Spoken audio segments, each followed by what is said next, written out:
You are now listening to Empty Out the Clip.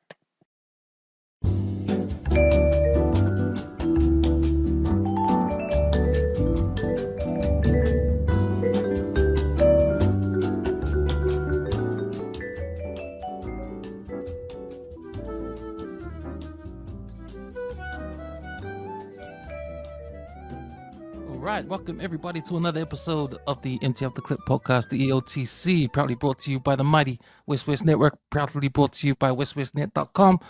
My name is Cams, I'm here with the brothers in the house. We got Leti, we got Eddie, we got Kaiser. What's up, my Usos? What's up, gentlemen? Yo, brother, what's good? Yo, what's up, Usos? It's good to be back, man. Another hot day, another hot sunny weekend. Seems like we're having a long summer this year, but see how it goes. Hopefully it goes through March and the next month, but now, yeah, let's do some shout outs. Let's go, Kaiser. Cool. Yeah, shout out to had a few shout outs. So shout out to my boy Fu, the Uso Fu. Yeah, big shout out to you for your new chapter. He's traveling out to Christchurch as of tomorrow morning. So all the best to you, Fu, all the way from North China. All the best to you, brother. Stay in touch, and it was nice catching up with you today. Second shout out, Magandang Hapon. Ball to the Philippine brothers from Legazpi City. So good catch up with you guys last week, and I look forward to the catch up tomorrow. Yeah, and also, as usual, shout out to the Lord Jesus Christ.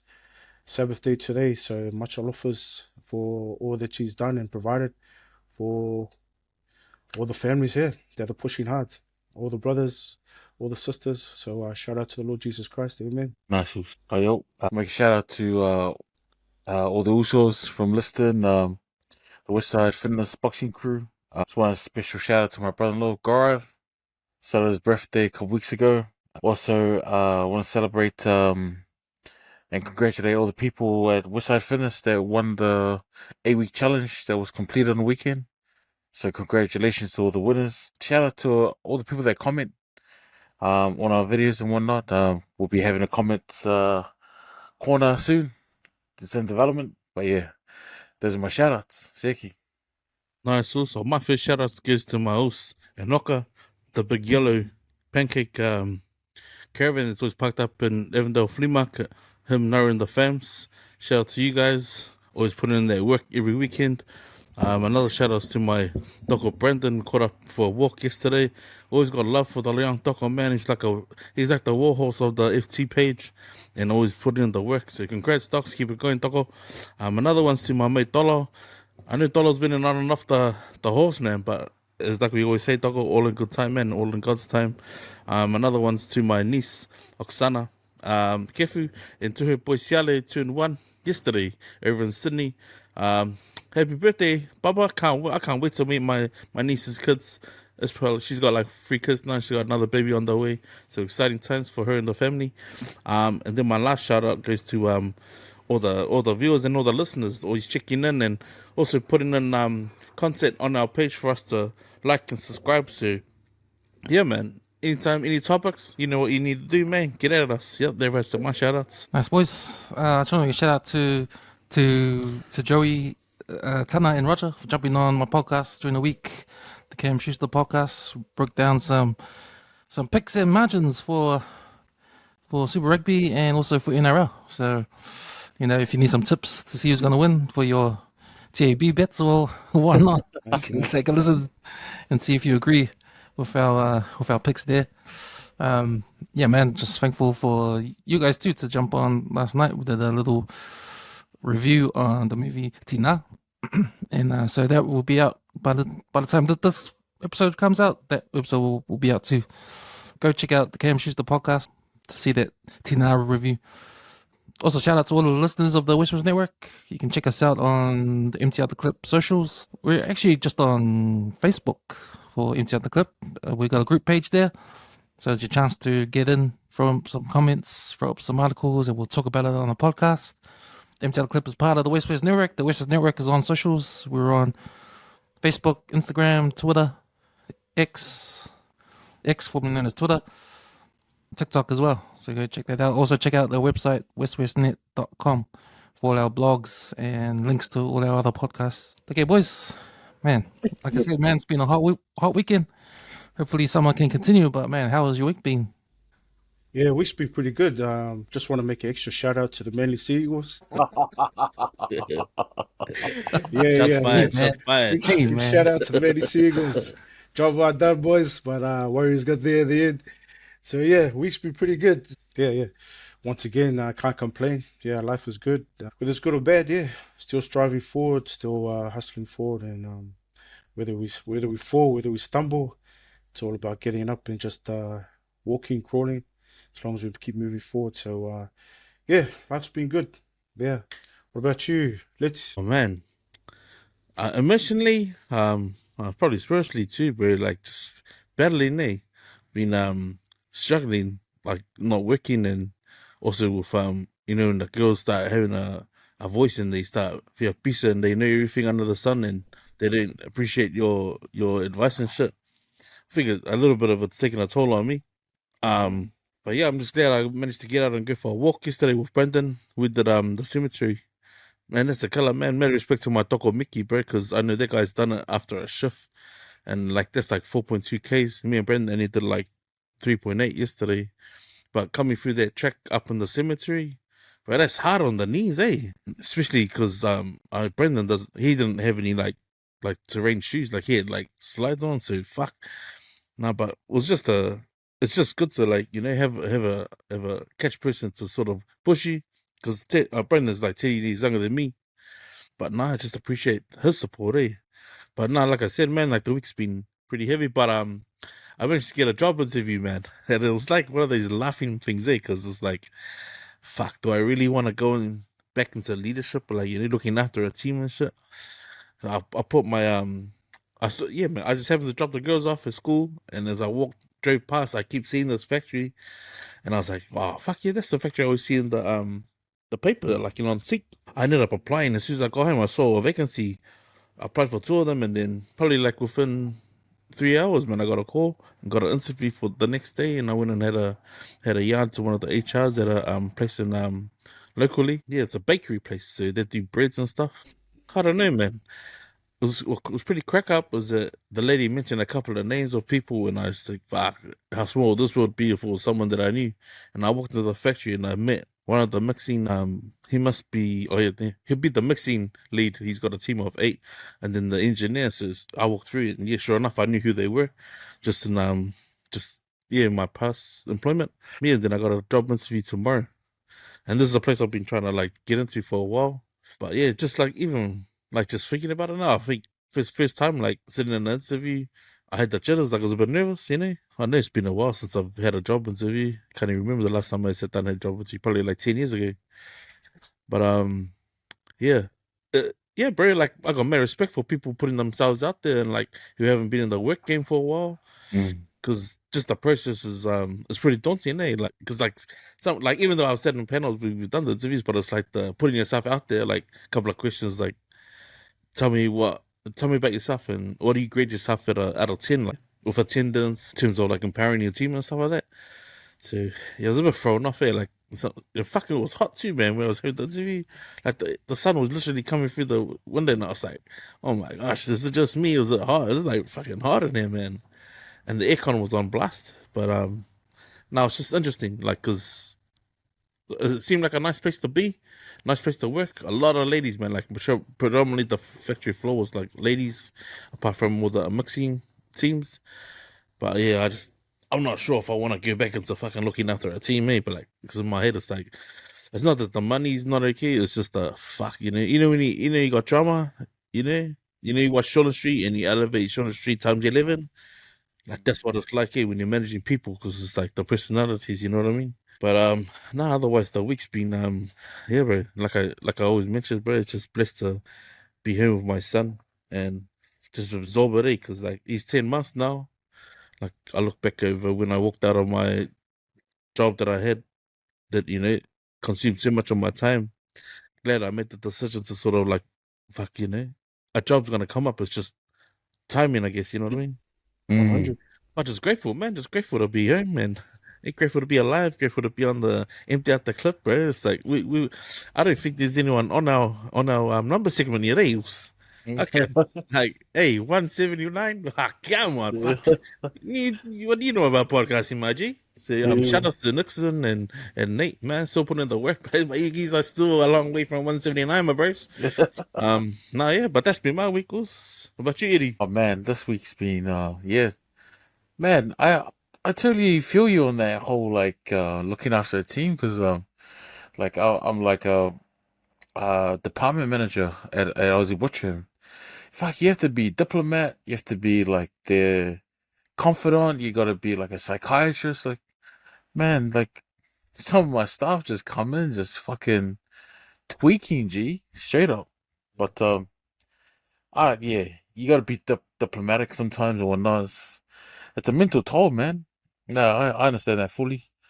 But my week, bro. Oh, bro. Shout out to PJ. Man, that guy. When we do our boxing drills and we have our sparring sessions, it's hard, bro. Especially on the lungs, man. And just as my knees coming right, I feel a bit more confident to move around. And I was like, oh yo, I can take this guy on. Bang, bang, bang. Fucking 3 hits to the head. I was like, oh shit. You know that song by Kendrick, that bing bop boom bop. That's my head, bro. Just getting smacked around by that dude. I was like, fuck, I need to cover up. But nah, and then went to the dentist earlier this week. Did my final session. $450, man. Damn, I want to be a dentist. But then, it's good. All the work is done, so straight up, hey, like a dentist job is not easy, but mokwa kong ka, man. Apart from that, just been watching a TV series, and just been chilling.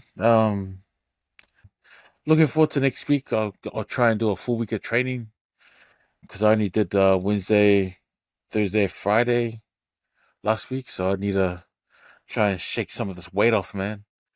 But yeah, that's been my week. How about you, Cams? Just looking forward to the weekend of sport, and just no, and then that didn't go real well because all my teams lost. Man, my Manly Seagulls lost. I went to the game on Friday after work. My cousin, her and her husband, Warriors fans, hardcore, like hard Warriors fans. They always get the season tickets for their whole family. One of the kids didn't go, so I jumped on. She rang me up and said, "I'll jump on with us since your team's playing. Go support your team." Oh yeah, sweet. It's probably the only time I'll ever go watch a Warriors game when Manly Seagulls are there. So put on my Manly Seagulls top and I rolled with those guys. But yeah, you guys saw the game wasn't all that flash. It was like, what the hell happened, man? Fuck. But what I was impressed with was the halftime show because they did a tribute to Tohu Harris. Bro, that was the best thing I've seen, man, at games, man. Like, man, it was so dramatic. They had the music, they turned all the lights down, and they had this kind of light thing going around the stadium. It was real cool because everyone turned on their phones, turned on their torches, and then you didn't know, but Tohu Harris and his missus and the kids walking to the middle of the field, then they shone like a spotlight on them, eh? Everyone was like cheering hardcore, and everyone was standing up cheering. It was mean, man. And then top it off, fireworks, man. Like fireworks went on for ages, man. It was like cool, like big fireworks, and that was going on for ages, and everyone's like, man, it was so cool. It was good atmosphere. It was like, especially those fireworks. It was mean. I was just thinking, man, is Toby Harris gonna do a speech? But nah, didn't happen. I think they was just looking at the fireworks, and they showed the highlights of his career on the big screen. Wow. Well, I was emotional. I can tell from all the fans, all the Warriors fans, was just like, like, wow, like good send off for him, eh? Yeah, it's sad how he had to retire early, because of his injury. His season-ending injury. He still had some left in him, but yeah. But yeah, man. Then back to the game, and it was like too late, because it was like Warriors were like kicking our ass. And I was thinking, man, what the hell happened? Because Manly Seagulls didn't play like they played in round one, man. It was like a whole different team. And I was like, I mean, we scored the first try in the first 2 minutes. And I was like, oh yeah, here we go. We're gonna run over these guys easy like last week. But nah, too many mistakes. Well, man, too many infringements are now in because every time the Warriors had the ball, 6 again, 6 again, 6 again. You know, it was almost like, man, every time the Warriors had the ball, it was like 3 sets in a row. Every time they had the ball, so that's how they scored tries off our mistakes and that. But we had nothing, man. Manny Seagulls had nothing. Defense was shit, and top it all off at the end. Those injuries to DCE and Turbo, man, they had to go off, and fuck, what the hell? But then I see on social media, there's some extracurricular activities with the players and the fans, man. Yeah. So yeah, just went home sad, but it was cool because I went home, watched the end of the Panthers game. That was a good game, Panthers and Roosters. Roosters, yeah, bro. Wow, I was like, are the Panthers gonna win again? They were coming back 3 tries in the last 5 minutes again. It's like what? And Bransall just misses that in the corner. Wow, if he got that down, it'll be this team, man. Just like From a kickoff fails. yeah. From a kickoff in the last play, like the last play. Fucking from the kickoff and all the way to the other side of the field. Only one set left. That one sit, bro. Shit, man. Fuck. Who does that? Wow. Oh, only they do, bro. Fuck. Yeah, but yeah. And see, the Broncos lost to Eddie. So we'll talk about these upsets and our sports things, but yeah. Just do what I do. So I just went and turned on the cold water in the shower and just duggy so no one could hear me or see me. So I hate that sound, that 6 again sound. So, I just keep hearing that bastard. Fuck. 6 again. And then I thought I'd be like, okay, let me save face and watch the Auckland Tuatara basketball team play the Franklin Bulls because the New Zealand NBL started on Wednesday. There's round 1, and Auckland had their first game and they got wasted. Oh, damn. Auckland Tuatara got wasted. It's like shit. It's not good for my teams, man. So I'm happy now because I'm here. Round 10, boys. Round 10. Okay, let's get to our topics. So for the first topic, man, do you guys remember Robocop, the first one? You know, there's this ad in Robocop about a new heart. You can get an artificial heart. I think it's from Yamaha. And the doctor, there's an ad, and the doctor comes and goes, "Oh, get your new heart. You can choose Yamaha." And he shows the heart, this artificial heart. Man, when I was a kid watching that, I was thinking, imagine that in the future. Well, it looks like the future is here, boys, because I think it was you, Let's, that put up that article about, man, so someone in Australia got artificial heart until he had to get his real heart, like a real heart transplant. But man, it was like a machine kind of plastic thing, like they stored in his body. It works like a power steering pump. Legit works like a power steering pump. The only thing missing is an O-ring. But man, yeah, just like the technology, bro. That's amazing, Like you would have thought, like after when did Robocop come out? Like this, like 1992, 1990, 87. Bro, look how long ago. Like they predicted this shit, man. But I mean, like it was evident, like it was gonna happen, right? It was gonna happen. But no, it's crazy, bro. Like just even looking like the way the demonstration shows here, like with the and like it's obviously got arteries made that they would never shrink, so your body's always gonna circulate blood, man. Like how unreal is that, man? But I'll leave it. I throw it over to you guys, man, because I sort of delved into the but you know what would the church say about this stuff? Because I remember it early on, like when they started saying, "Oh, you know, you shouldn't mess with the Lord's work, man. Like when the time's ready to go, you should go." You know. So I chuck it over to you guys, man. What do you guys think? Yeah, I read up a little bit about it because when I saw the topic, and then I said, "Shit, it's." I remember reading on that. Shucks, when I was back in school, really, just touch up, just randomly hearing a lot of articles that come on the news and on the paper, especially. So, artificial procedures like that, and were done in the late 1940s. Not with the technology where we have today, of course, but the first records of approaching that sort of surgery was based in the 1940s. So there has been recorded on stuff like that. But then the design started getting, as time went on, the design started getting a bit upgraded, trying to involve technology in it. So like you say, yeah, I remember a lot of people were back in the day saying, "Oh, you shouldn't play with God's work and all this and all that." But also it says, God also blesses those, the surgeons, to help, to have that sort of tool, to have that sort of skill, to even give back to helping, as a healing procedure. So it goes both ways, right?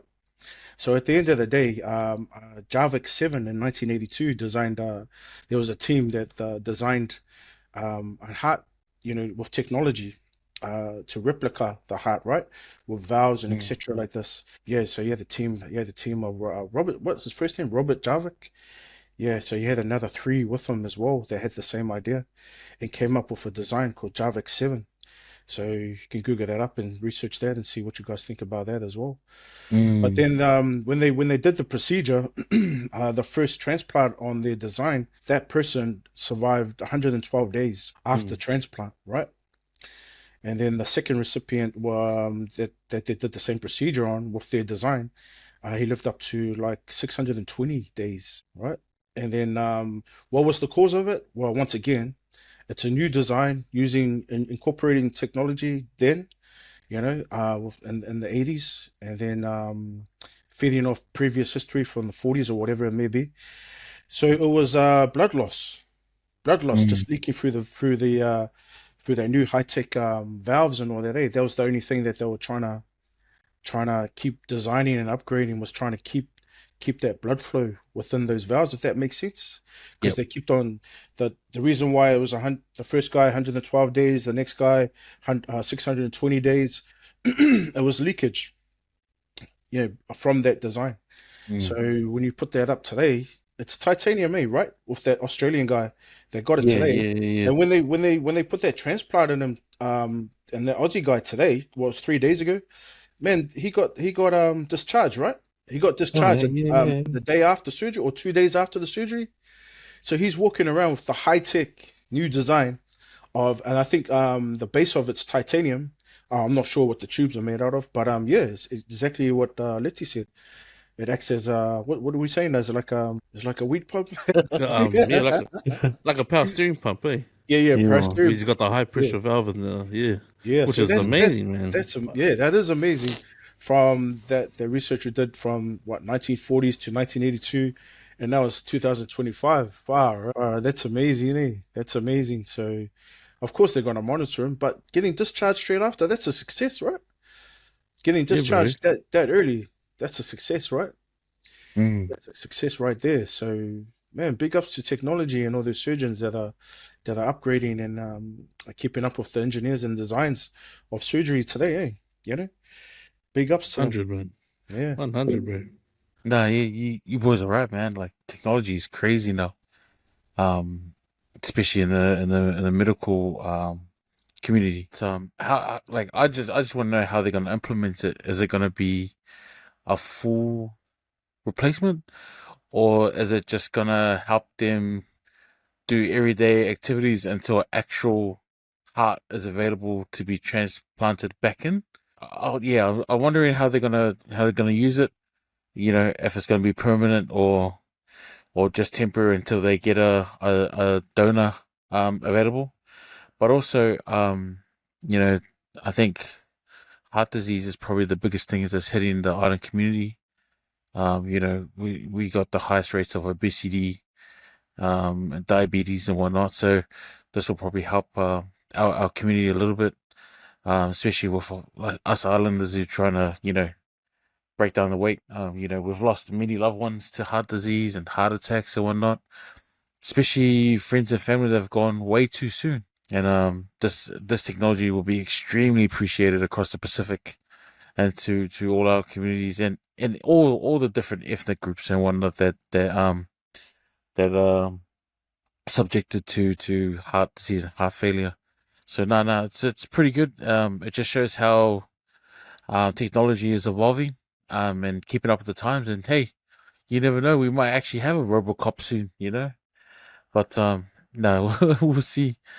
So hopefully this technology will help ease the workload that our doctors are suffering at the moment in terms of heart transplants and other organs. So any technology is welcomed to the community to help us out. So no, it's awesome. It's really really good to see.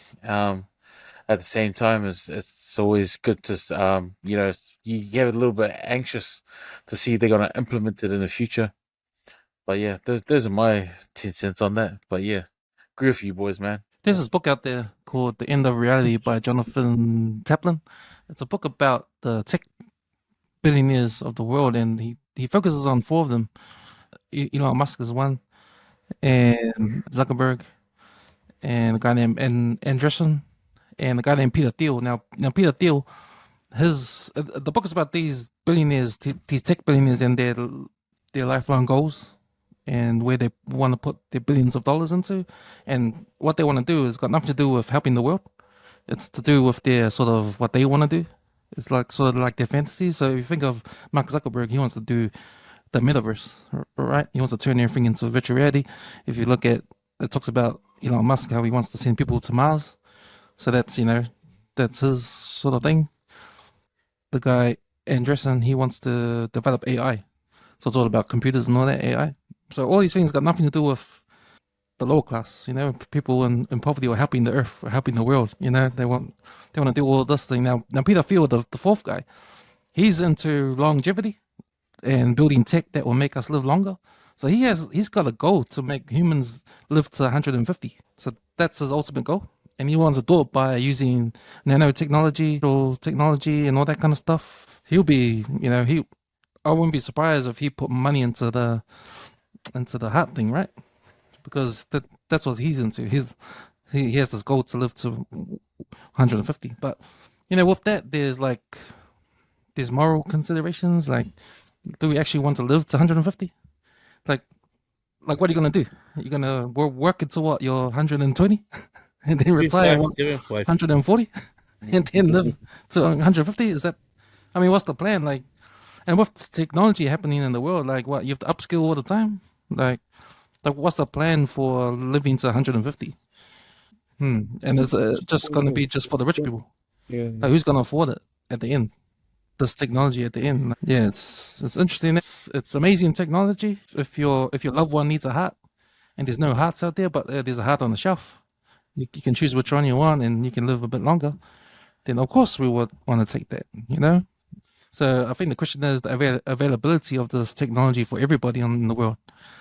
There might be like a thing with these pharmaceutical companies like holding the world hostage with the prices of their products and stuff, and hopefully anyone can afford this new technology if it comes out.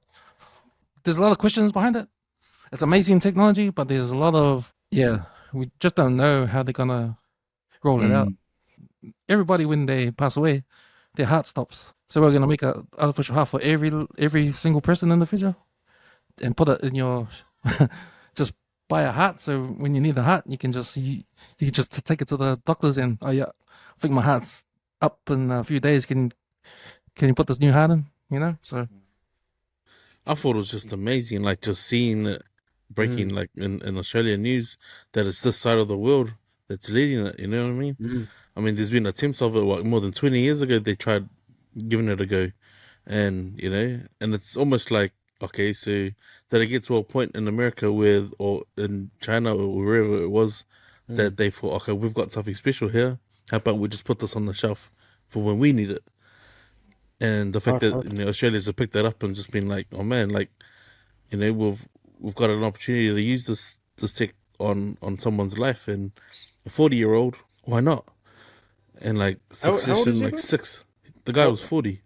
Shit. The guy was 40, and I mean, like, fuck. It's just, especially with the amount of people that we know who have passed away with heart attacks, And it's like, man, and like, yeah, like you guys have mentioned, like, how do you become a person like who falls underneath the category of, like, are you one who could get one of these hats, or would someone just mass produce them, just like a third party, like turbocharger, and just have it sitting on the shelf, and when it's time, oh hey, I've got one there, like, it's amazing what just that one operation could possibly do for the human race, man. Like, it's amazing. But really the physics, well, the physics, what am I talking about? Really the point of it, of all these you incorporating technology with with medicine, right? With surgical or whatever. It's buying time, eh? That's what it is, eh? Buying extra time. Well, that's it, man. Buying extra time, man. I think that's important in life in general. Yeah, who wants to live to 120 or something? Shit. Yeah, man. Physically, you might buy some time, but shit, mentally, you might not all be there, eh? Mentally, But Yeah. so at the end of the day, man, it's also me, the sort of technology, really, because that's what it is. The main point is it buys time, eh? And that's more time with your loved ones, eh? Hey, can't complain about that, man. Hard.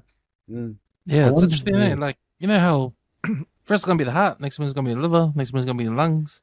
It's gonna be Yeah. everything that fails our bodies that makes us older and die.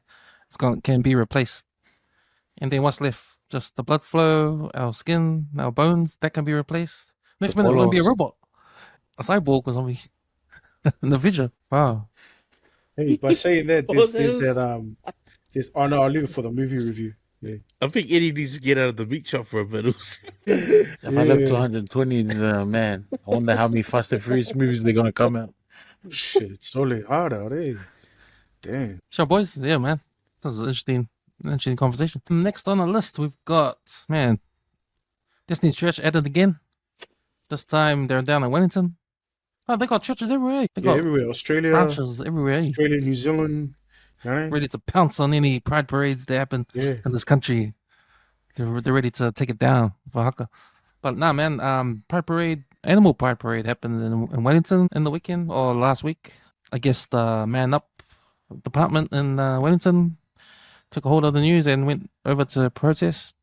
Luckily, there was no sort of pushing and shoving like there was in Auckland and Halatu. But yeah, they did protest, and the police came in to make sure everything was under control. Yeah, it's like sticking to their guns, with what they believe in. Actually, trying to go into parades and trying to stop it. But it's interesting. Let's you put up a video, a YouTube video of I think it was Sean Plunkett on the platform.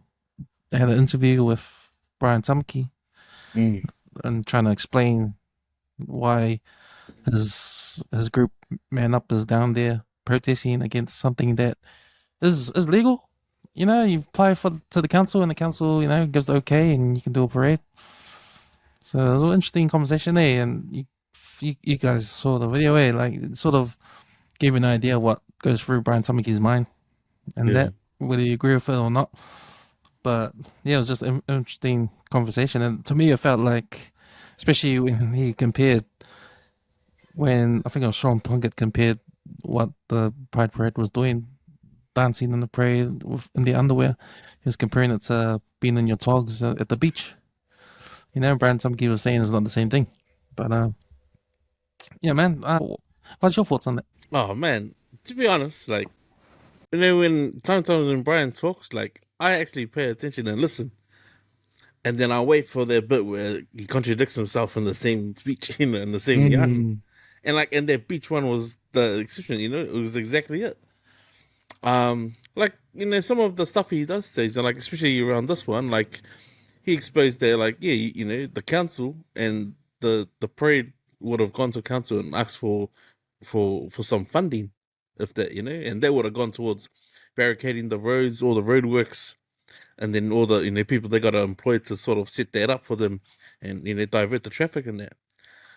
But when Brian Tamaki said as a ratepayer, so the ratepayers are forking out for it, you know what I mean? So yeah, that'd be something you wouldn't be like, oh fuck, I'm not paying for that, Come up with your own funding, like, because that's that's what you pay when you pay your land rates, your water rates, Just like these rubbish bins they gave us, and fuck, we didn't ask for those bins. Like, why should we pay $80 a year for those bins? Fuck, I didn't ask for a bin. But yeah, it was just, I thought it was interesting that he could be online to the radio guy, and the radio guy didn't even see the fucking parade. He was just fucking chucking shit out there, like willy-nilly, like seeing where Brian was gonna bite, and then he piss on himself, and he did, But I feel like when he does say stuff like, okay, it's too mainstream, like it's in the middle of a main road, and you're letting these people express themselves, Like for me, I personally agree on the expression of like how you want to wear your body. You know what I mean? Because I would hate for when the Mike and my kids go walk and their togs on the main road. Like there's a beach, you know, because that's sort of like you know the beach is like okay, that's everyone facing that way. You're looking at, you know, and the beach is also awesome environment, you know. Whereas like you're doing it on the main road, and I think what Ryan was trying to say is like that's what a club is for. Go do that in the dark, you know what I mean? Don't make it mainstream that everyone can see it. Because yeah, like he mentioned that it does give a kid an imagination, you know. You ask any kid who was seen when was the first time you saw a bit of skin, like you know, above the knee, something like that. Someone in a singlet. Because like from our era, you never saw it. You saw full body togs, then you saw two pieces. Now you can pretty much see someone almost get left with like a bit of string covering their susus, and that's the norms. You know what I mean? So I guess I understand where he is coming from when he's saying stuff like that. Do I agree or not? Maybe not. I sit on the fence with it, you know. But yeah, I don't know about the disrupting. Like fucking, like does he live in Wellington? He must own a building in Wellington and pay land rates for that building for him to be upset about fucking, you know. Because I actually was surprised when he said, you know, as a ratepayer, I was like, as a rate, you pay tax all of a sudden. Like this guy's like, you know, where was he going with it? But then, oh, didn't know your children were paying taxes, you know? So it's almost alluding to the fact they're like, okay, look, you know, people who pay rates and they shouldn't be paying for that sort of shit, especially with the amount of money that they're being thrown. So, yeah, I like some of the conversation I can agree with it, but then the rest is like, oh, bro, it's up to the individual. But I mean, like with social media and that, and like the internet, fuck, you can't protect your kids from everything, you know what I mean? So, yeah, I thought it was interesting, but yeah, Brian's one of those guys, he starts talking and he's like being on himself. But yeah, let him do it, bro. He's the face of a church, but hey, people want to follow him, but that's their buzz, man. You remember that ad on TV when that guy is in his speedos and he comes out Yeah. of the beach and he's Beach. walking away from the beach, and I think what are they saying in the background? Like Togs. yeah, togs, and he's keeping walking on the car park and he's walking on the street, and then next minute, naked. But this way, I was in, I think it was in 21 in Hawaii, and I was sitting at the top of the stairs of an escalator. And like, if you come through the escalator, you go straight through the back. You're on the back of one of the beaches in Honolulu. I literally saw a Kenya. She was sitting on the bus and she was wearing a bikini. I was like, man, that's pretty skimpy. Eh? I wonder if anyone else can see what I'm seeing. So I'm seeing this girl, literally, because the traffic's like shoulder to shoulder. She jumps off the hula bus, starts walking, and I'm like, bro, she's like walking. Man, if she walked inside here, just imagine. She takes her glasses off, starts walking. It's like the thinnest bikini ever with a sarong. As soon as she hit the shop floor, off came the sarong. She was literally in a two-piece, was coming up the stairs. Like, and my man was like, bro, am I dreaming? Like, is anyone seeing what I'm seeing? But that's the norms over there. You know what I mean? Like, as a parent, if I see him like my 18-year-old son or my 16-year-old son, I'd be like, shh, close your eyes, you know? Because that's how I would feel. So I can understand like what Brian's talking about, that sort of stuff. Yeah, but all the rest of it, I don't know. But it is like each to their own, man. It's particularly hard in a country like New Zealand because you know we get 3 months of summer when it's really hot, so you can get away with wearing almost nothing in summertime. Like, but then we got like full on 8 months of cold winter, and like everyone's covered up, so you know you're used to it. Yeah. Like it'd be different if it was like a man always wearing like a G-string and his fucking fools and that is hanging out of his fucking string, and it'll be like, fuck, get the, you know? That's probably what Brian's imagining, man. I take, you know? Yeah, for me personally, yeah, I mean, I give it up for both parties. I'm on the fence with that one too. It's I don't want to say anything that would go against you know, the rainbow community because I'll probably get fired like that radio host guy. But but at the end of the day, I think Brian comes up with some good points too. I think he's at the end of the day, he's just protecting our kids, you know, out there in the community. And how much is exposing too much though? You know what I mean? When you got a male guy walking around with you know, fishing net stockings, you know, and showing his ass, you know, and then the public eye. But like Leti said, I mean, I remember we touched up on this last time with that Te sort of protest. At the end of the day, for me personally, I understand that the rainbow community too out there doing their thing and promoting and celebrating their culture as well, because to me that's what it is, community culture. And Brian says the same thing, he's saying that he reckons New Zealand is in a war of identity, culture, and sovereignty, a sovereignty war sort of thing. That's what he's saying. But at the end of the day, I get the points from both parties. So if Auckland Council approves it, I'm sure there's and it's in the public eye as well, right? So Brian Tamati really saying, oh, how much is too much in the public eye, in our communities. You've got kids walking around and everything like this. Yeah, for sure. But at the end of the day, it's you got to keep up with the times, got to keep up with the times. If your kids do see it, it's up to the parents, you got to educate the kids too. It's better for them to know. It's better for them to see. If they're exposed to that in the real community, just imagine what they're going to be exposed to around the world. You go to Brazil, they have their parades, they're more exposed. But that's a full-on celebration. You know what I mean? A full-on celebration.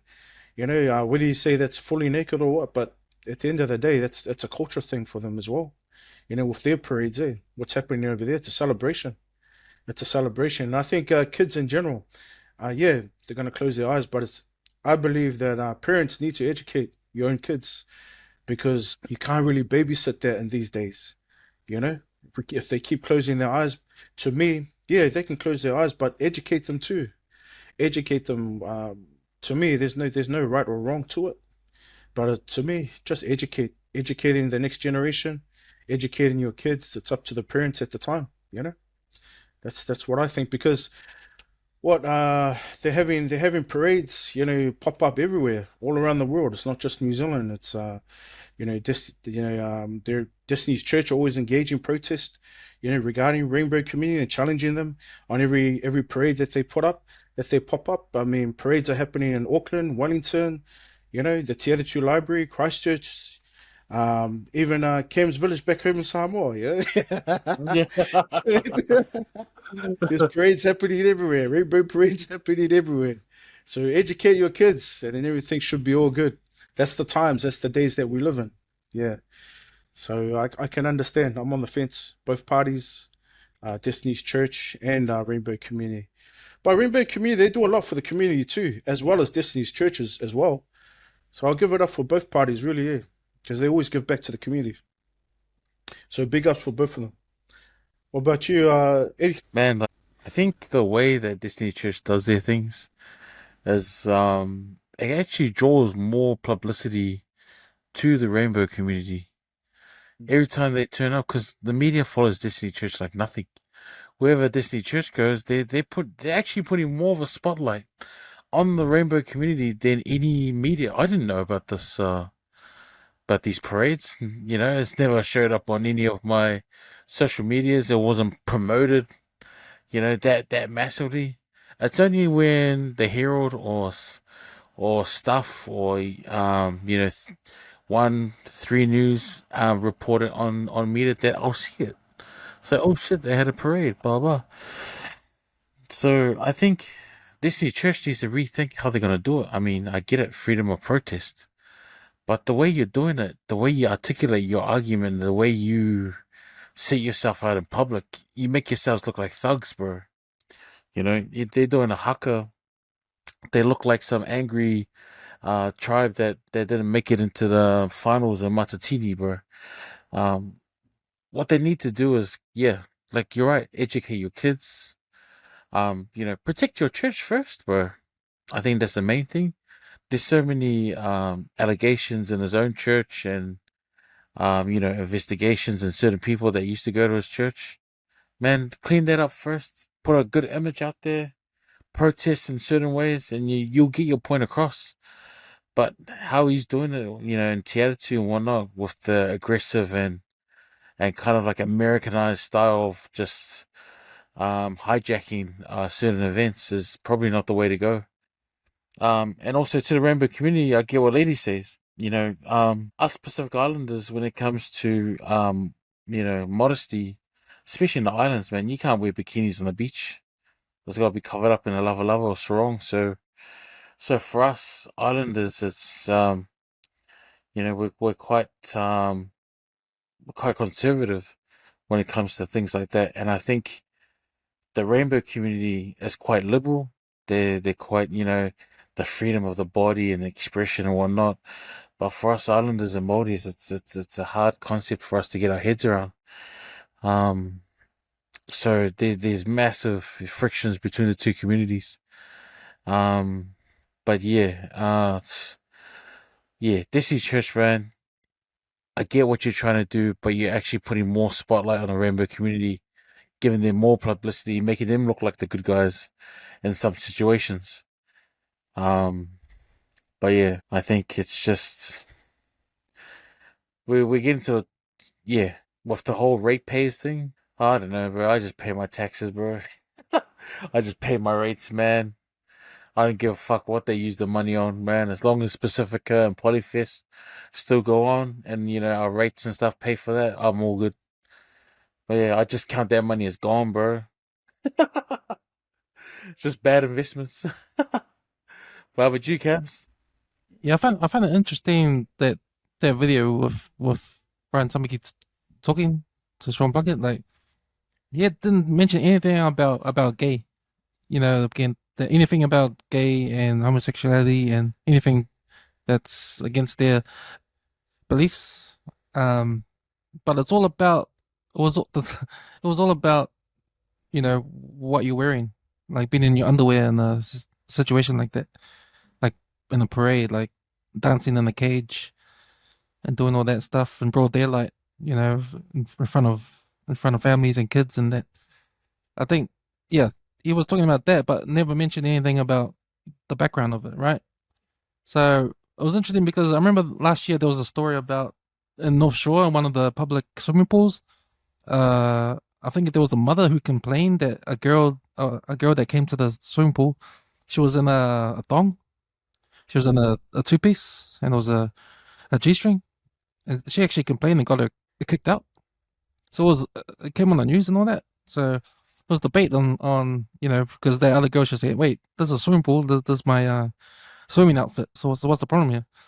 And it's going back to what you're saying. It's about being in Hawaii and over there, it's just normal, right? And over here, it's like, yeah, we're probably not used to that sort of thing, not used to that kind of fashion, being because we're not the summertime sort of country, right? Like, we're not the Gold Coast in Australia, but that's probably normal over there as well. So to me, it was interesting that the whole debate when that interview was all about the exposure, your indecent exposure. That was the thing they were talking about, not the background on homosexuality and the pride parade and all that. So I think to that point, Brian Tamaki, if he wants to be straight up, he should have been straight up. If he was straight up and just told Sean Plunkett that it was all about being gay, all about against being gay, and that was it, I mean, Sean Plunkett wouldn't have anything to come back on because he can't. How can you convince someone of their beliefs otherwise? To me, it sounded like it was all beating around the bush. Yeah, that was my observations of that interview. Whether I believe with both of them or not, that doesn't matter because I don't really care. Yeah, all power to the Pride community, all power to Disney Church. And everyone else just shut the fuck up because it's nothing to do with anyone else, unless you want it to be. Unless you want to be a troll on social media, or you wanna chime in and get people fired and all that kind of stuff. But it's a non-issue for me because I don't have any issue with both parties. It's not affecting. It's not affecting. I say in any way with the That's rainbow right. community doing that's their right. thing. It's just like I said, it's just cultural. It's just a celebration of who they are, and of course, Disney's church has a freedom of speech as well to challenge that. You're always going to have friction, you're always going to have friction, right? In general in life. So I think at the end of the day, big ups to both parties. But at the end of the day, like Shannon Halbert, even the spokesperson for Rainbow Community, also reported to have 100 hate incidents reported to the police per month, over 100 incidents. But when you start saying that, oh, how much is that related to Disney's church? I mean, relax, buddy. None of that's related, to Destiny's Church. Destiny's Church just they got a freedom of speech to have a voice too, just like the rainbow community. So, but in general, hey, communities, of course they're going to report stuff like that because not all of them, understand that sort of rainbow culture. But like I said, education's the key. So yeah, and leave it up to our kids when they grow older, when they get educated enough, let them make the decision. So now we're getting into Trumpin. That's right. A good friend, Donald Trump. What is he up to this week? Well, he had a car sale at the White House. I remember a joke that I think it was Chris Tucker. He had a stand up and he had a joke about what if a black. This was before Obama. So what if there was a black American president? Like what you'll see a barbecue at the White House, or the family come around, have the barbecue outside and have a picnic. Well, Trump goes and does a car show for Elon's Teslas, and I think we saw the video before he jumped on the mics. But yeah, I think Tesla's not doing well. They're getting some recalls. They're getting some recalls all over the world. I think up to 1 million cars now have been recalled, been faulty. Batteries been blowing up and stuff like that, and not working. And someone even got trapped in the car. They couldn't get out. The computer malfunctioned and couldn't get out of his own car. So it's like, so yeah, Trump's doing this friendly thing. He's doing some promos for Yeah. Tesla, and yeah, felt like kind of weird, but I guess him and his mates got to do what they got to do, man. So did he buy a Tesla? Did he buy a buy a Tesla? Tesla? Are you guys gonna buy one? About 3 Actually, I was Teslas thinking down about my it, eh? street. 3 Teslas down my street, and I know who the triad. I mean, or what syndicate they are part of. But nah, man, like there's a guy named Richard Builds, and he's on Facebook. Right, him and his team. They pretty much expose what Tesla has done, and I think Elon Musk is just part of that, trying to control the world sort of family, because Tesla's doors don't handle when they've been frosted out, like you can't, because they're touch, they're sensitive that you touch the door's handle and they open. So a lot of them malfunctioning, even like the fast charge, like your car can be like a year old, and then the fast charge doesn't work anymore. Like there's complaints about the Teslas have been around for the last like 5-6 years. Would I spend my money on? Hell no. I'd rather put more money into a renovation on my house so it can be worth more later than buy a car that's going to be worth 50% less than what you bought it for. Like, and those are proven numbers, man. Try and look up how much it costs to buy a battery pack for a Tesla, like just a Model S.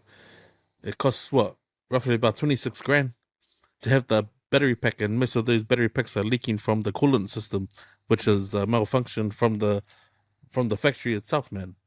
So they've been exposed there, because like even the motherboard on a Tesla Model 3, when it decomposes from the inside, it's sort of like the mother chip, right? You can have a SD card, and then the motherboard, one of those patterns, once it's fucked, instead of just replacing the part, they want you to go into Tesla and buy the whole block, which is like another laptop, to go refit into the same car. And it costs what? It costs you like already 70K. Then you gotta pay another 4 grand because it doesn't fall under warranty. Like, how fucked is that? Like 80 grand. Like, let's say New Zealand does 80 grand for a car. So you're like another 120K away from a deposit, man. You might as well just save it. No, I wouldn't spend if I had the money, I wouldn't buy one of those. Unless I put them to a museum or something. Yeah, that was the only thing I saw with Donald Trump this week. Was there anything else? Did you see anything, Eddie? So Zelensky apologized, and what happened was when Trump did the whole kick him out, he actually shut off funds and what do they call it? Information sharing between allies. So the thing is, all the satellites that America had over Ukraine stopped sending images to the Ukrainian military high command. So Russia's been on the full assault. So without those images coming in, the Ukrainian soldiers were at a disadvantage, and the Russians gained ground. And through the peace negotiations, it's put Putin in like a strong position. But people need to realize it's like at least they're on talking terms. At least there is a chance of peace coming through. So think what you want about Trump and what you think about Russia and the invasion and all that. At least there's hope that it was going to end soon. How is that going to look? I don't know, man. But yeah, in terms of the Tesla car that Trump is riding in, bro, he just reminds me of one of the Usos, Hey, Us, are you able to endorse one of my, my car brands? So like, he's just doing what every friend does. Endorse mate's company, bro. Like, this guy he's just doing something that everyone else would do. Hey man, can you promote my clothing brand? Yeah, sure, sweet. He's just being like a normal Uso. But no, that's all I've seen lately through Trumpin. But yeah, I'm just hoping that there's an end to the conflict. Cause man, when Biden was in power, like there was no talking. It was like, oh, we'll stand by Ukraine. Standing by Ukraine means you just want to keep the war going. Like where's the good bit in that? So yeah. So there is hope that maybe um the fighting will stop. Yeah. So yeah, that's been what I've been tracking on Trumpin this week. It's interesting thing because remember last week we talked about how Trump wants to bring the car manufacturers back to America. Yeah. And it's funny because come back to America and so Americans can get jobs and that. Oh yeah, do that, and then they're gonna bring in the AI robots to take over to do the to make the cars. Solid facts. Solid facts. Still no jobs. Crazy. Any thoughts on your mate over there in America, Kaiser? Trump? Oh, Trump, Uncle Trump. Nah, haven't followed that one. Yeah. I read those stats too on what Eddie was saying too. Yeah, Russia, they made their move as soon as the funds started stopping and information started going through to Ukraine. So, but one thing I want to touch up on that one, what Donald Trump said. Both sides are losing numbers. Yeah, on this war, both sides are losing huge numbers, at least 2,000 a week. He says.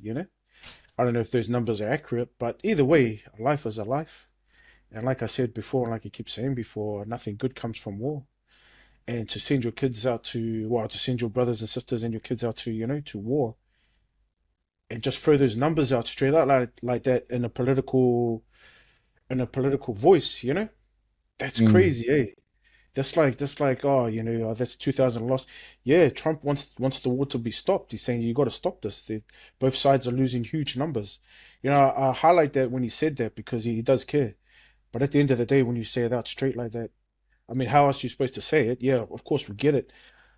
But when you think about it, those numbers, it's like, wow, man, that's a lot of families grieving all over the world. A lot of lost lives, a lot of lost sons, a lot of lost fathers. You know, so yeah, man, I pray that Trump gets this deal done and then slows it down at least, or at least come both parties come to agreement, or all parties come to agreement. Yeah, the war needs to be stopped, man. It's pointless losing these lives. That's all I want to say. I feel for them. That's all I want to say. So, God bless Russia. God bless Ukraine. Either way, let's get it. Let's get this stopped. Let's get this stopped. Speaking of losing numbers, there's another Trump. Trump got his own Bitcoin. I think it came out. Well, it crashed, and a lot of millionaires lost millions of dollars of his Trump coin, his Bitcoin. Like, fuck, what a waste! Was it only like hyped up during his election? He won it, and then the Bitcoin went up, his own Bitcoin, and then it went down. It just went down like last week or something. Went down to zero or something. Wow, what a guy! I think it's all his trading. It's all his tariffs, man. Because you see, wasn't it this week he was talking about the exporting or importing of steel, and that he was putting big And taxes aluminium. on that and aluminium. Like, I don't think people want to hear that sort of stuff. Like, not when they like for us down here, like we're struggling, like And then what's coming out of America, like the voice is big on like the cost of living for them is hard. You know what I mean? Like the economy might be better there, like where it's a lot more stable, but just what he's doing with the taxes and the tariffs is like, fuck, we're gonna see a world recession from it. And I think that's what like, you know, the big drop in like probably the Bitcoin, and then even like with Elon Musk and like the Teslas, like a lot of famous people are saying, nah, not driving this anymore because that's their alignment to, like, you know, Donald not, you know, trying to make friends with the rich guys, you know. So I reckon that's scary, like when you hear it like that, because if we are in a world recession, fuck, the only thing that's bulletproof is the mafia, and that's facts, bro. So if you know, start making some deals with your Chinese boys, you start Already stacking those 1% already loans. done. Okay, boys, moving on. So, getting into some sport. So, you guys watching any games in the weekend?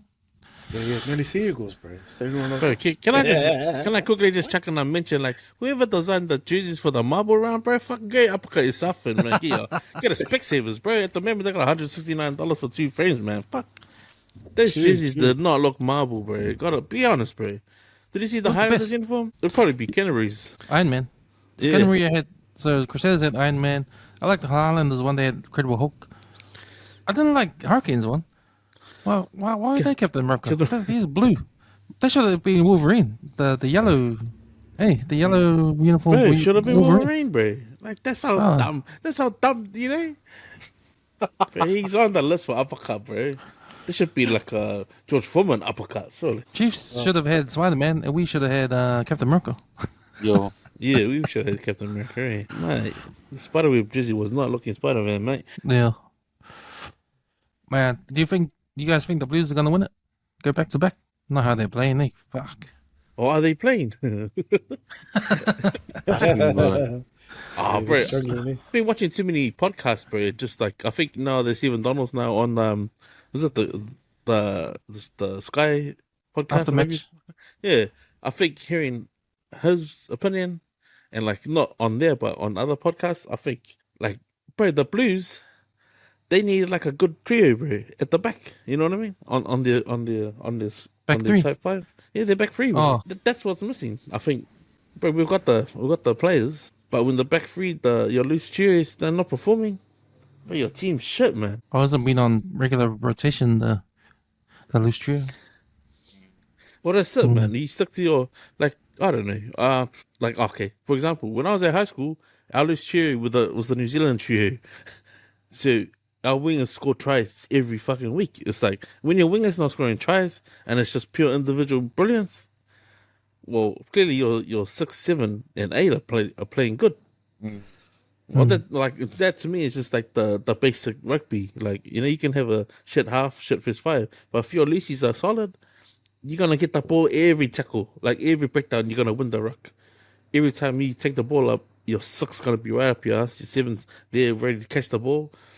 Bro, like Auckland, bro, it's like I get depressed watching rugby now. This how bad it is, man. When I watch the Blues play, I'm like, fuck, someone punched me in the B, man. I said enough of this shit. But yeah, that's my sense on it. Yeah, I thought they played well to win the game, but it wasn't enough. They just fell short. If they got that kick over, if the new guy, Xavier Taeli, if he got that kick over, we would have won. But not good enough. Taelo. So that's, but I thought the Chiefs, I thought they played well, dude.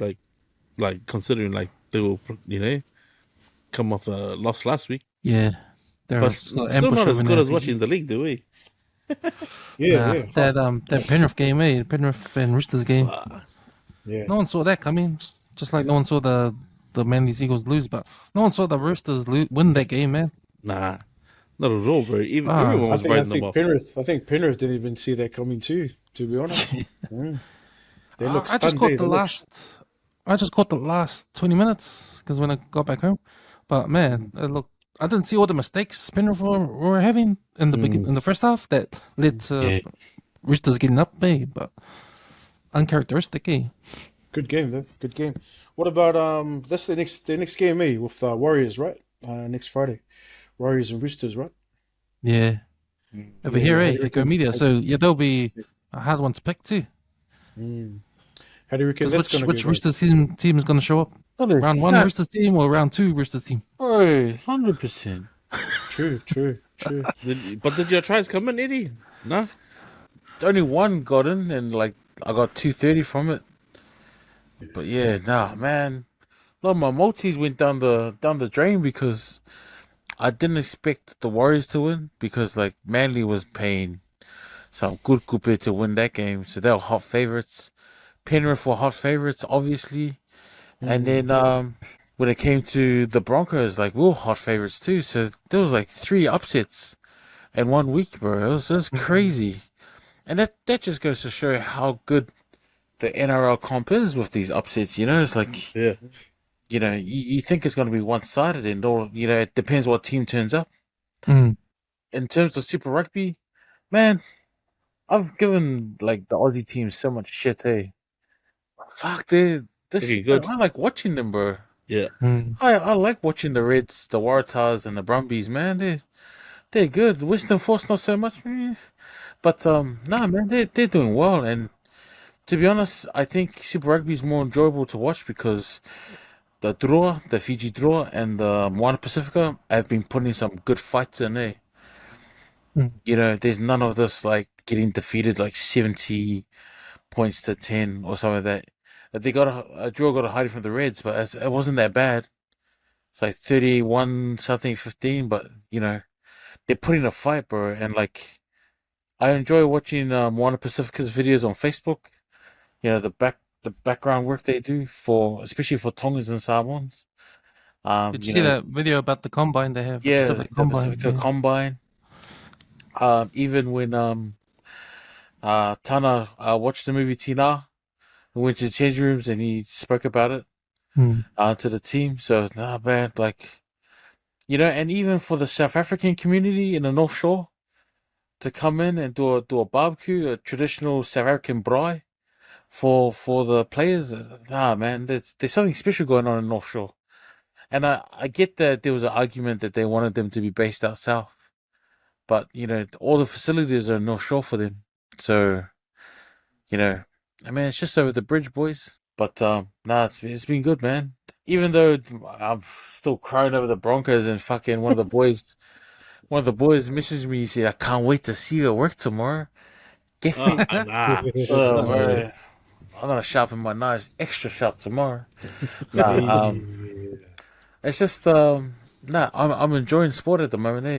I thought league would fully take over once they started, but I'm still loving the rugby. The rugby union boys are still putting up a good fight.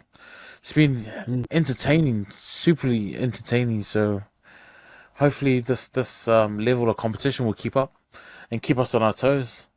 Just man, I need to pick better on my bets. Yeah, I think no doubt Super Rugby's a little bit being better this year with the change of the rules because it sped up the game a bit. And Australia has been playing well too. And remember last week in Super Rugby, that was their week of upsets. So the Chiefs lost, and then all New Zealand teams lost except for the Crusaders. They're the only New Zealand team that won. But yeah, I thought that Super Rugby was getting better, and I think it would take time for people to realize because there's still empty seats in the background. You still see empty seats at the stand. But when I saw that Penrith, the end of that Penrith and Roosters game, I was thinking that is quality football. You know, I can't believe Penrith catched up in that 10 minutes, man. They had to score 3 tries and Sorry, just one I try found short. that out through the 2023 final. They're still doing it, man. But man, that was Sharks, man. That was high intensity game, man. And I thought that saved it. That saved. If you had thoughts about Super Rugby's going to come up and beat in around now, yeah, they got the goods to do it. But that game alone told me, nah, man, you got a long way to go still. Bring quality game like that. But yeah. I mean, just on Eddie's house, are you talking about the three tries in like 12 minutes too? But Later, boys. that was hard to watch. That was hard to watch, bro. So I went from jumping on my couch to just, I'm gonna go sleep. But that was paying Haas like they should have been his flowers game right there, bro. Yo, Like, facts. Bro, I devastated for me. Bloody hell! I got Reece Walsh on my fantasy team. Got me -2, man. What the fuck? What, this guy was a superstar.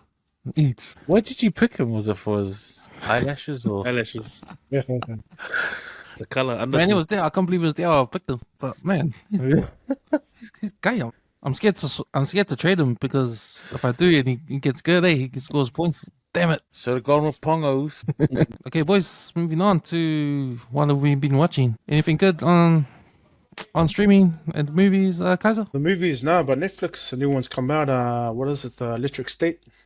So what we all been talking about, yeah, with technology and then how it is, it's surprisingly because they brought out a new movie that's in the top 10 on Netflix.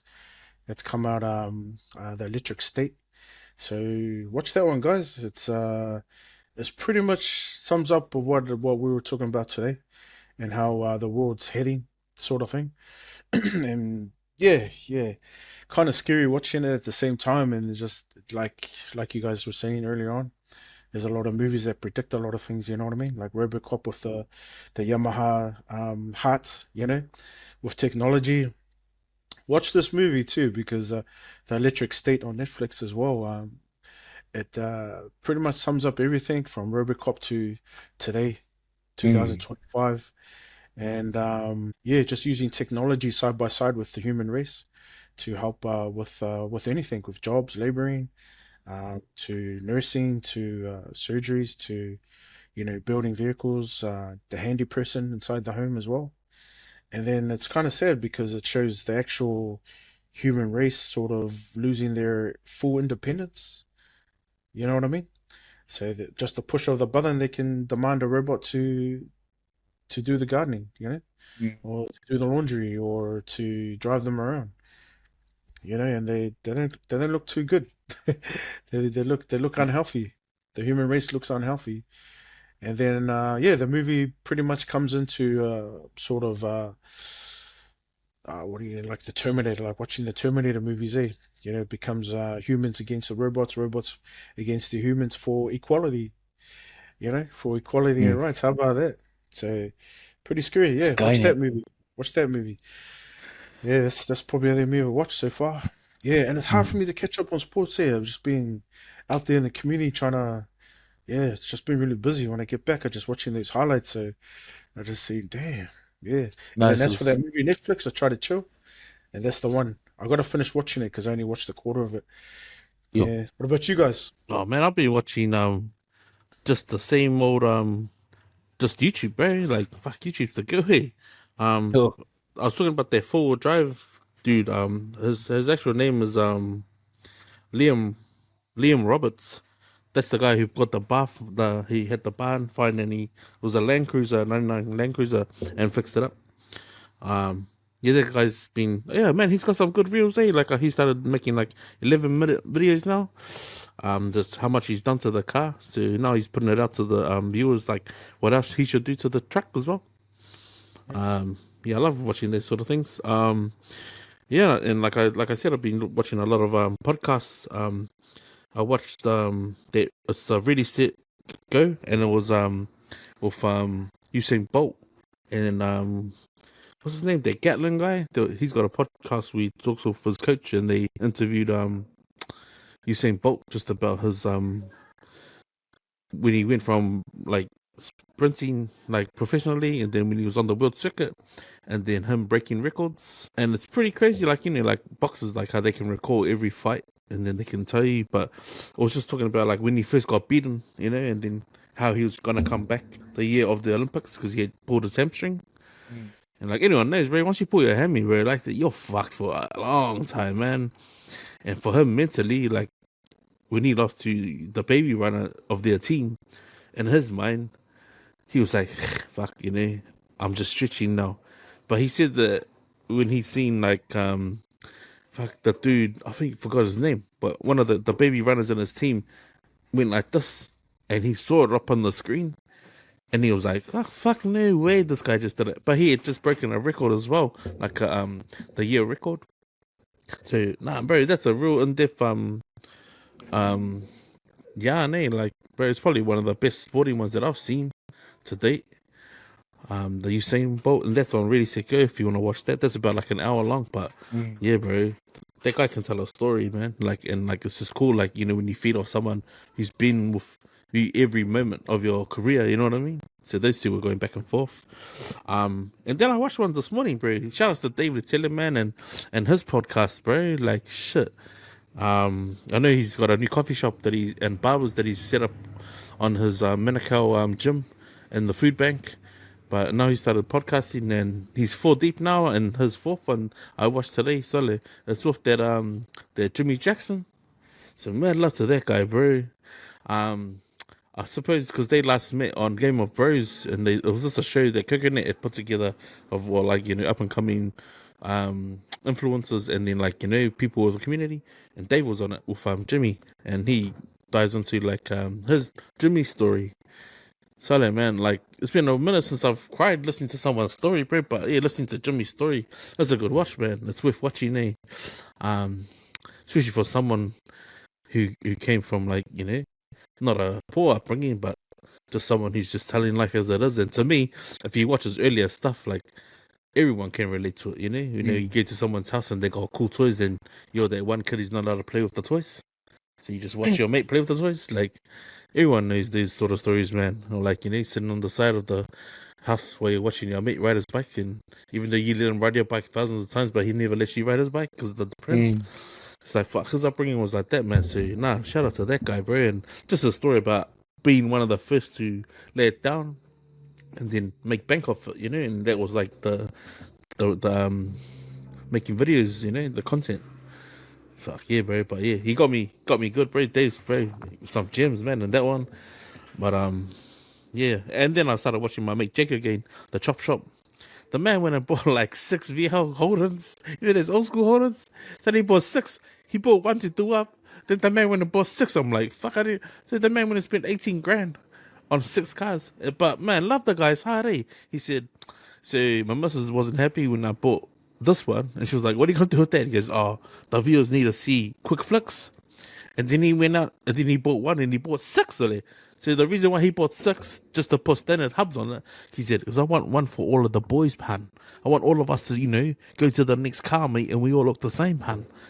Bro, she didn't say anything after that. I was like, man, nigga, who's it? That means we will be driving around in one of those VLs. But nah, yeah, bro, he's got good content. At the moment, he's just showing people how to, when you buy cheap cars, where the rusters and how to flick them off and make sure, get it running first. But nah, yeah, that's all I'm watching, bro. Same old shit, man. But yeah, interested in the podcasts and how people still, how's your week been? Gotta shout out to those guys, eh? Yeah, man. But yeah, that's all I'll be watching. Been watching Reacher season 3. So I've been watching it with the boys. No, it's That's really me, good. eh? I love that show. Yo, What's that Reacher's on? good, man. Is that It's on on Prime. On Prime? Yeah. Prime, man. Prime or some sites. Oh, yo, I've been a up to those sites. What episode are you up to? I'm up to date. Oh yeah. But earlier this week, I watched a movie called Taking Chance. It's I'll just look it up now. It's a war drama from 2009 with Kevin Bacon as the main guy, and it's one of those films I don't know why I was so intrigued. So it's all about he's like a military high up, and he fought in Desert Storm. But after Desert Storm, he got an office job. So the film is about him feeling guilty that he's in the office. And you have to remember, around about this time, America was still in Iraq. So, you see the videos of ambushes and IEDs and all that. So he was, he felt guilty that he was at home, saw his wife and kids every day. And, he does the stats and whatnot, and he's getting these emails and stuff of all the casualties of the American soldiers overseas. So he felt guilty, and he wanted to be a military escort. So what a military escort is when the bodies get returned to stateside, which is the US, they get assigned a military officer or soldier, and he's got to accompany the body the whole trip, the whole way, right up to the funeral home and everything. And so Kevin Bacon volunteered for this assignment, and from start to finish, it's just how people pay their respects, and in different ways and whatnot, and it's pretty emotional near the end when he finally took him to the family, but yeah, like he had to stop off in some areas, like where planes have layovers. There's one layover. They put the body into this like factory, not factory, like Yeah. yeah, like a warehouse, like a airport warehouse where the luggage gets held up, and they put the body separate from all the luggage. And they said to him, "Oh, there's a taxi here to take you to the hotel." And he said, "Oh, I'm alright. I'll just sit with the body." So he just sat in the next to the box with the person inside. So now there's definitely some touchy moments and how they clean the body and how they fold up the flag and everything. So it was intriguing to have a look at that military culture of the United States. Definitely a good movie. Yeah, taking chance, and then I think that's the only thing I've been. Oh, The yeah, military escort, military escort. Yeah, basically from A to B all the way to the family, right? pretty much, Yeah. and like how That's they compulsory. That's compulsory for the US. That's the yeah, they standards. can't. Yeah, and they can't be touched as well. Like Mm. when they go for the scans and whatnot, they can't take off their jackets. They can't let go of the personal items. They can't go through any machine or whatnot. They got to be watered down with the scanner. But like as soon as he finished escorting the body and he was on his way back home, he was just wearing normal clothes. Like he took the uniform off. Like his mission was complete. And on the way back, it was funny to see how no one would talk to him, and he didn't get that special treatment. But when he had the uniform on, they were like, "Oh, are you the escort? Oh, okay. Oh, we've bumped you up to first class. Oh, it's like it's that special treatment. Yeah." But no, it was a good film. Take one head yeah, off and then put the other head on. Hey, yeah, take that military head off and then put the everyday head on. Hey, exactly. yeah, it's Yeah. amazing. Eh? It's amazing. Yeah. Mm, So yeah, that's Yeah. that's that's what So I've been true. watching. Yo. yeah. Yo, might check that out. It's on Prime, eh? So, that Uh, movie. yeah. It's on Taking Prime as well. chances to. It's on Prime. Is it a new movie or is it an old movie? Yeah, it's like a 2009. Hey, Yeah. sort of. 09. Yeah. Nice. Yeah, I've been watching my usual weekly programs. So the White Lotus on Monday, Reacher on Thursday, Daredevil on Wednesday, and Pitt on Friday. Damn. But, How's that I was Daredevil gonna- one? Yeah, the new one, Daredevil Born Again. So on a side note, me and Eric reviewing that Daredevil every episode on channel 135. But I was gonna save this for the food review, but no, I'll do it now. But so I've been watching. I'm sure a lot of people have, but I've been watching that Tueno 2 a.m. dude. He's like a vlogger. He's from Oakland, California, and he's down here in New Zealand getting some overseas experience. But man, I like it, because I like listening or seeing people from overseas come to our country and do the things that we do, like for instance, tasting our pies and all that kind of stuff. And because we don't get those pies around overseas and that, but it's interesting to see their thoughts and reactions to it. But all his vlogs are about that. Like he goes around Auckland, does food reviews and stuff like that. But there was one video I saw when he was reviewing the fast food places that are in America, and he wants to find out if they taste the same over here. So there's one video when he goes to Taco Bell, KFC, and I think he goes to Burger King and Carl's Jr. But the interesting one, when he went to McDonald's, in Queen Street in town, and he was just like saying, man, it was funny because he was the touch screen. He was at the touch screen, and he was scrolling. And it was like, whoa, you guys getting ripped off. This McChicken's is $9. Back home is $1. It's like, you guys getting ripped off, Mike. You guys getting ripped off. And he was like going through all the things. And he was reviewing the food, and it was like, our large, are they like small? Yeah. So he was complaining about the chip size. Like, man, this is large. You guys getting ripped off. This is like large, and this is like small back home, So yeah, I just thought that was funny. Because man, and he's the type of guy I like. If I had Backward 135, I'll bring on Backward 135 and have a yarn about coming over here and his experience over here in New Zealand. Man, like there was him, and there was another dude I used to watch. He's a chef. He's from America too, but he's Asian, He's from America. He's a chef, and he goes around the Pacific. Oh, he goes around the world actually, but he's got vlogs around the Pacific going to fish. So he goes to fish. So he came to New Zealand to fish as well. So and then what he does, he finds a spot, he fishes, catches the fish, and then he cooks the fish right there because he brings his kitchen gears and cooks the fish right there and does his like Is sushi. he that Japanese Hawaiian guy? Yeah, that guy. Yeah. I forgot his name. Yeah, I But- know the dude. Yeah. Yeah, but it's him too. His videos are cool too. So yeah, you saw the one. Hey, let's how we went to all the night markets, to test all their foods and that. Yeah, no, that was a good one, bro. Like, yeah, it was good. Like, he even came out of West, man. I was like, solid, and it was cool. Like, obviously, he obviously has a good following that people like saying to him to go to a particular shop. You know what I mean? So it's good. Like, people can interact with him, and even when he was walking through the Henderson night market and people were stopping him. They're like, oh, hey, there's that guy. You know, I was like, come on, man. I was like, fucking, they say there's a guy just by himself, man. Fuck. Guy out, man. Yeah. So boys, move on to Fia Poko of the week. Who we got this week? So that title, there's 2 real field boxes. This shit by like 9 News, man. They jumped in the water, and they obviously were gonna get in trouble. And even though the warning signs were all up everywhere during cyclone, it was like Alfred, and they Second round. Oh, they needed a rescue, eh? Or they looked like they needed rescuing, and then the police actually made their way down to pull them out of the water. Can't make that shit up, man. Can't make that shit up, bro. It makes me angry because especially when people like have passed. Yeah. Another one here is a hot spring in New Zealand got unlimited hot water, and that was when Speed was here. And so they're checking out one of the hot water springs. Was that a hot water spring or the hot water mud pools in Red Rua?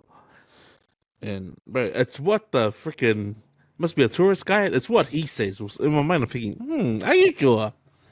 Let's bring the "Are you sure" back. You know, I don't know who's more valuable, the reaction or the information. Like, because I'm pretty sure 8.5 or 8 is basic, meaning that's pretty clean water. There's no alkaline. It might be alkaline, but high alkaline would have been like 11, right? But I don't know, because I just been bottling for a lot of my life. But fuck, when I heard that, I was like, hey, are you sure? This next one is she made pretty much every highlight reel and pretty much everyone's page and reshare like this week. And this is the chick who's running like the 4x100 or the 4x400. And she's obviously got a balance change, and during the balance change, she's trying to make an excuse or a reason why it was an accident.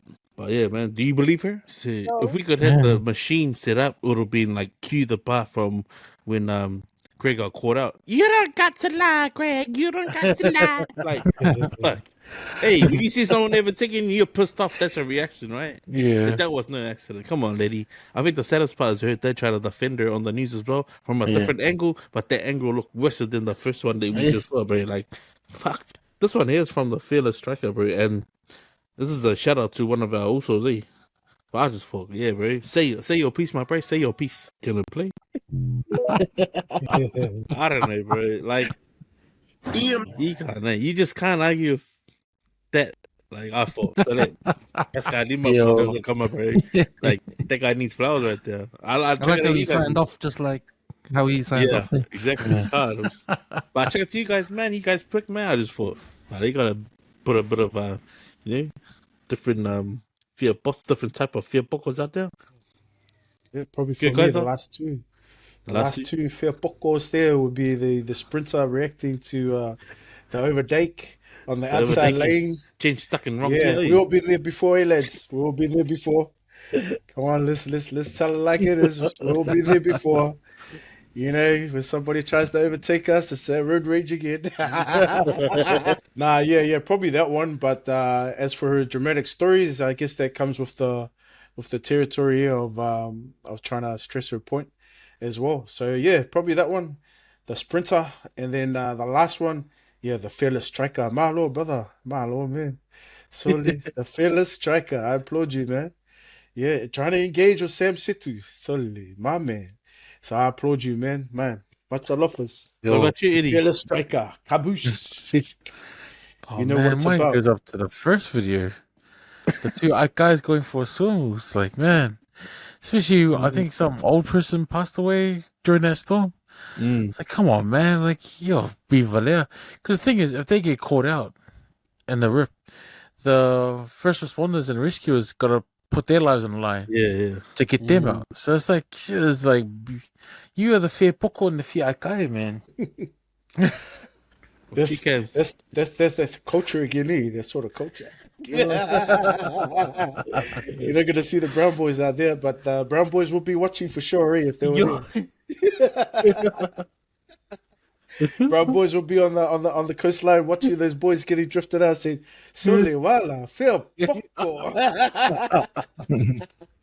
100%. Keep going, keep waving, man. Don't wave at us. Yeah. I'm giving my Fia Poko to Steven Setsun, like being called out like that. What up? Yeah. You gotta be open to be called out, and that was a good one. Yeah. I would love to see Steven Situ and Usgang have a boxing match and get all the money for charity. Let's promote it, man. Let's promote it. That'd be awesome. Like, two of the heavyweights in like social media for Pacific Islanders, raising money for like, charity. That'd be awesome. Carry on. Promote that shit. Promote it. Say it. Yeah. That'll be good. I'll go buy a ticket to watch that. I'll support that for charity. Yeah, I'll go with Kaiser's too. Like, I thought, man, that chick, bro, I don't know. That reminds me of when I used to race my sister. She used to, when I started to overtake her, then she just pushed me from behind and I fall over. I was like, oh yeah, and then bro, when I saw that. Then I saw the Ian Tongi one, I was like, bro, when the guy said, shut the fuck up, bro. That's everyone's initial reaction to everything he says. It was like, I'm sure there's a lot of us that think like that. Fearless striker, eh? Yeah. Yeah, well, those are our third buckles of the week, boys. Nice. Thank you, boys. Memory lane, you got one for us, Lit. Oh yeah, man. Shout out to one of the bros we caught up during the weekend. He was saying, oh man, you guys should talk about this on the pod. Okay, what was that? And he goes, back in the day, the hot gossip line. Okay, what's that? Because I swear to God, man, back in my house, when I was in primary school, till I was about maybe 14, we didn't have a phone inside the house. But what he told me is that there used to be a hot gossip line where you can ring and leave a message and like what you're looking for in a person. So I'd imagine it'd be like the Sione's wedding, like, hi, you've reached so-and-so.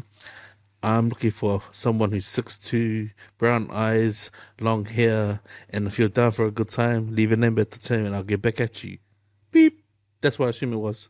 But this guy, so my mate told me, he literally used to go and listen because he knew people that used to ring up the site. But it's the amount of hate, he said, bro. And there's some people who used to straight out the gate say, please don't be inkia. Like when he told me that, I was like, oh, nah. Ooh, like strictly, please. If you're Indian, please. I don't want to interact with you. So my mate's telling me this. So I'm like, damn. Also, if I wish I knew, but I don't know. But I check in the back of you guys, man. Like, do you guys know about this number or have any stories about people you met up on these numbers? Like, don't hold back, man. It's fire shot to say it once.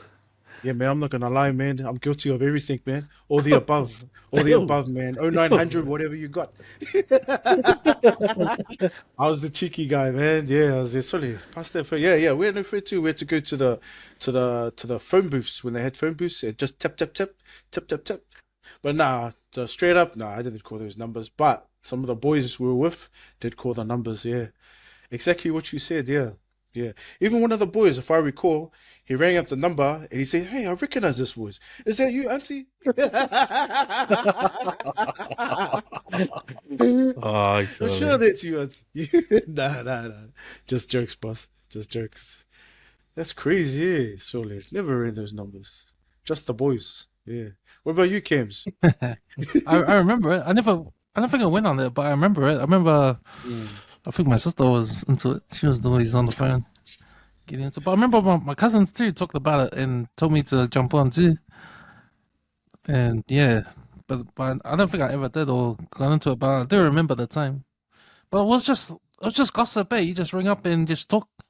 There's all these other people on the phone, I think. Hey, so it's like a chat room before the chat rooms. Oh, was it a chat room?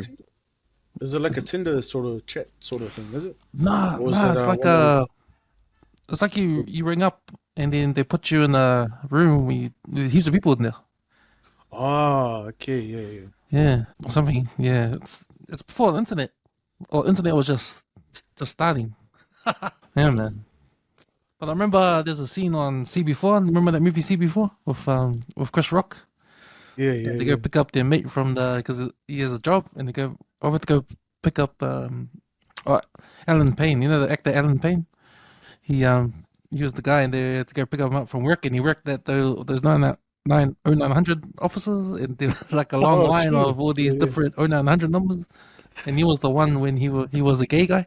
He was like talking some gay stuff on the line. That was his job. Yeah, I'm licking your balls. That was the line on CB4. Oh, yes. So it's more so like a comfort, eh? That their number was like a sexual comfort sort of rebel sort of. Is that the one? I think so. See, we don't know, eh? But we know people that you know what I mean. We know people that do know that have rang that number, and we're right. Yeah, I get it. Yeah. I was assuming it was like a dating line, like you ring up and leave your message, and yeah, so and so, this is how you contact me, and then if the phone rang, well, obviously if it was like a letter on the keypad, well, maybe someone rang, and Kaiser, you ringing me, then me and you were talking, trying to find interest.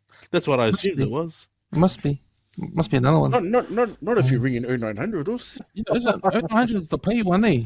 Yeah, I think 0900 there's hotline is the red light line. You know, that's the 0900. It's the exotic line. Yeah. The retail 0800 retail. Yeah. Was it those lines that, do you want me to stand on your back? Or was it, oi? Is it? Is the one? Can you say Vito? Yeah, you want me to? Do you like sausage? Yeah, I should give us some more details on this shit, man. Tell them what's up, you know? Yeah. I think this one will be good for the YouTube, man. I'll see all the honest people talk about it on the YouTube. Hey, be honest, man, Yeah. Do you guys Get remember those Channel views, 4? get the views on there. Yo, Channel C4. Yeah. So I remember recording Oh, the wrestling late at night. Recording it, and I would just go to you did sleep. on record. And then when you finish the wrestling, all of a sudden all those ads will pop up. The 0900 ads. And I was like, Guess because it was late at night. I never rung them. I didn't know how they. So I think that was the closest thing to like free porn you can see on TV. Yo, Pretty much. next to it. Yeah. I always followed their phrase: if you watch too much of their shit, man, you get blind. So I didn't want to go blind. I actually That believe was the old what do you call it? That was the old. That way you wearing glasses. That's the old things they tell you when you're a kid, so they scare you away. Yeah. So What was that? crazy. Pull it once. What was that? Shake it once. You're playing with it now. Yeah. Three boys, coming to an end. Just some last words. Let's go, Kaiser. Last words. Big ups to the viewers. Yeah, welcome all your comments coming in. Yeah, keep commenting down below. Let us know what's up. Let us know what your opinions are. And love the support. Love the panel here. Eddie, Leti, Camps. Yeah, stay blessed, stay humble, keep hustling, keep striving. And just one more as well to the Uso Lets, man. I know where you're coming from. We've all been there. And it's a massive job to be a parent. Heads up, man. Don't rush to go back into working to being a bitch of the company's bitch. just keep doing what you're doing, because I went through that experience. I know I keep hearing you say it each week, but I didn't want to say too much. But I've been through it, man. One of my older boys, I was working night shift, but I'll end up picking up extra shifts during the day, so I'll do double shifts just to get the coin, And then I pretty much can't even remember. I can only remember his birth, but I can't remember his being part of raising him. To be honest, all the way up to about probably about 8 years old. So to me, I lost 8 years of memories. You know what I mean? And to be honest, yeah, probably around 10 as well. So another 2 years after that. So to be honest, time you can't get back. But as a parent, man, time is everything. Time is everything. So big ups to you, man. It's a massive job being a parent. Big ups to the mothers out there too, not just the fathers. We're all grinding, we'll support each other, and man, much love and God bless you all. That's me. My last words, man. My last words, I just wanted to quickly mention to the USA Tino Leo, who's boys played for Samoa, and nephews played for Tonga in this latest tag tournament that's just gone, and to the Toko Noni as well, who graciously let me flex this City Newton. Government still showing love for the city. Ponsonby, the oldest rugby league club in the country. Yeah, I just wanted to say my last words just to the Kama Gordon Chen Kamtanga, like us. Just remember, man, like I think and this is like a generational thing, man. It's like some people who become young superstars, or they think they become they feel like it's like their privilege thing. It's like, man, without the fans, man, there is no game. And it's a game that a lot of people love, man. But without the fans, man, there's no game. Like, you gotta remember, like, you gotta tread carefully, especially when it comes to, like, bro, you literally got caught on camera. Like, in this day and age, man, there's so many eyes around us. It's like Will said on his podcast, man, even the guy standing in the corner, he's gonna get done for something, for not doing something right. So those are my final words, man. Just be careful, people, man. Like, we're living in an era where everybody's watching us. So the way we act, like in public or even behind closed doors, man, can also come back and hit us in the RC. But yeah, man, those are my last words, man. Killer Leti, and I love it. Just a lot of stuff I've been watching lately, and some of the hardships that have been going through lately, and some of the boys like talking about it. I found this quote online. It's called it says, "Every sunset is a reminder that endings can be beautiful too." And I thought, man, that's pretty amazing. Like, with some of the stuff that's going on in my life, and hearing you guys talk about stuff that happens in yours, it's one of those quotes that's good to just sit back and just reflect upon it. And I think as young men in this era, we're so busy trying to provide for our families and look after our children, and be proactive in people's lives, and we don't take time to just sit back and just reflect or just meditate on what's been going on, and just to take a breath, man, like and just chill. I think as young soldiers, we just a lot of our young men just ended up sinking in depression, and like just taking that 5 minutes just to sit back and just kind of acknowledge that the work that you've done and to appreciate yourself. I think that's more of a better thing. This quote kind of hit me pretty hard. So yeah, so those are my last words. Sick. Well said. Sweet boys. Man, it's been a pleasure. Oh, it's been a pleasure. Me jamming with you guys every week on Into the Clip. But man, my days are numbered on this podcast. I need to start thinking about making tracks. But not to say I won't be around, but I just want to concentrate on my new podcast. Yeah, man. Hopefully I can find a replacement. But sure you guys can carry on and carry on a well-established podcast. What are we now? 179? 179, going on to 180. Crazy. Almost 200. Man, I'm so proud of this. So proud of this podcast. So proud of you guys. So proud of what we've done all this time. Man, it seems easy. Like, easy now to do it every week, eh? Like, I haven't missed a week for a long time. It's good to be consistent, but yeah, man. Not sure when to leave, eh? I'm trying to pick the right spot, but yeah, I just want to say thank you guys. Take your time, Wolves. I just want to say thank you. 180 more, Gibbs. 180 more. Yeah, just appreciate you guys a lot, eh, man. I love you guys, man. And yeah, man. It's time for me to try and slowly move out of this and just be in the background. Because I'll still be producing the stuff for the WesWes Network, still putting stuff out there for us and all that. But yeah, man, if anyone out there keen on podcasting, take over the spot. Just go see the boys here, and we'll sort you out. But yeah, man, that's me for the week. Thanks, guys, again. Let's get the fuck out of here. Yeah, Roos.